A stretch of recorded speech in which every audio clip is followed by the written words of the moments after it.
법률 상담 공작소 블로그를 운영하고 있는 우 실장이라고 합니다. 상간자 소송을 해야 하는 분들이 있습니다.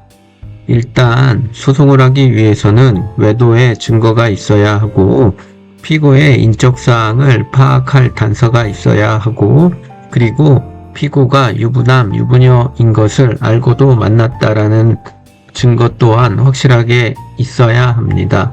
원고에게 위와 같은 것이 확실하게 있다라고 하면 상간자 소송은 서류 대행의 방식, 즉 나홀로 소송의 형식으로 진행하더라도 어렵지는 않습니다.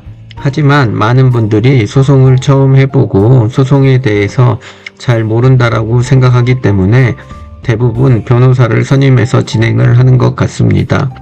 그러면 원고들의 입장에서는 피고 때문에 본인만 피해를 받는데 변호사 비용까지 들게 되는 것에 대해서 억울한 마음이 드는 것은 당연하고, 그래서 변호사 비용을 피고에게 받을 수 있는지에 대해서 물어보는데 오늘은 이 부분에 대해서 알려드리겠습니다.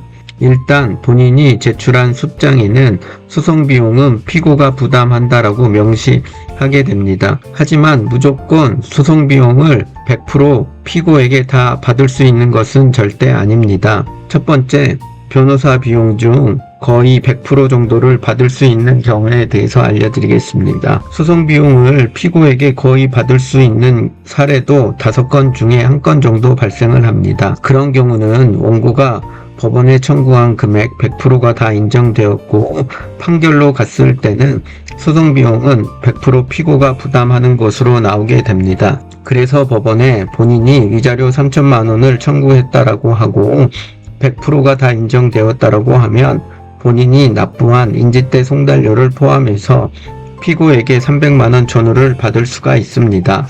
두 번째, 일부만 받을 수 있는 경우, 본인이 소장에 3천만 원을 청구했는데 1,800에서 2천만 원 전후의 위자료가 인정된 경우, 그리고 반드시 판결로 최종 결론이 나오는 경우입니다.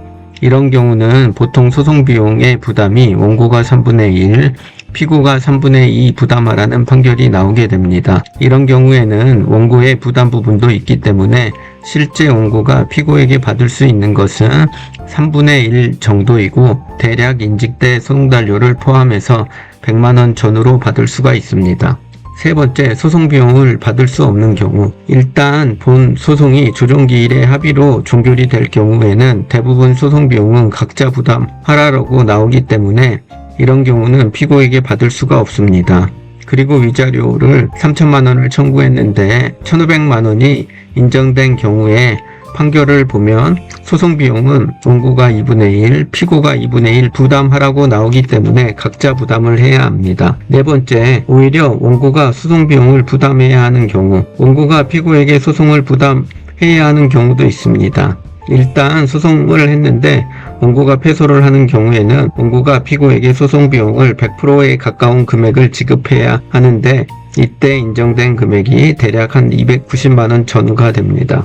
그리고 원고가 3천만 원의 위자료를 청구했는데 1,500만 원 이하의 위자료가 인정되는 경우 보통 소송 비용의 부담은 원고가 3분의 1, 피고가 3분의 1을 부담해야 하는데 이런 경우 원고는 피고에게 90만 원 전후의 금액을 부담해야 합니다. 물론 소송 비용은 양 당사자 모두 변호사를 선임했을 때 위와 같은 것이 적용이 됩니다. 그리고 주의할 것은 소송 비용은 판사님의 직권으로 결정할 수가 있기 때문에 예상과 다르게 나오는 경우도 종종 발생합니다. 그렇게 나왔다 하더라도 소송 비용의 경우 그 사유로는 항소가 되지 않는다는 점 꼭 참고하시길 바랍니다. 오늘은 상간자 소송의 소송 비용에 대해서 간략하게 알려드렸습니다. 보다 자세한 것은 법률상담 공작소 블로그를 확인하시거나 저에게 연락을 주시면 보다 더 자세하게 상담해 드리도록 하겠습니다.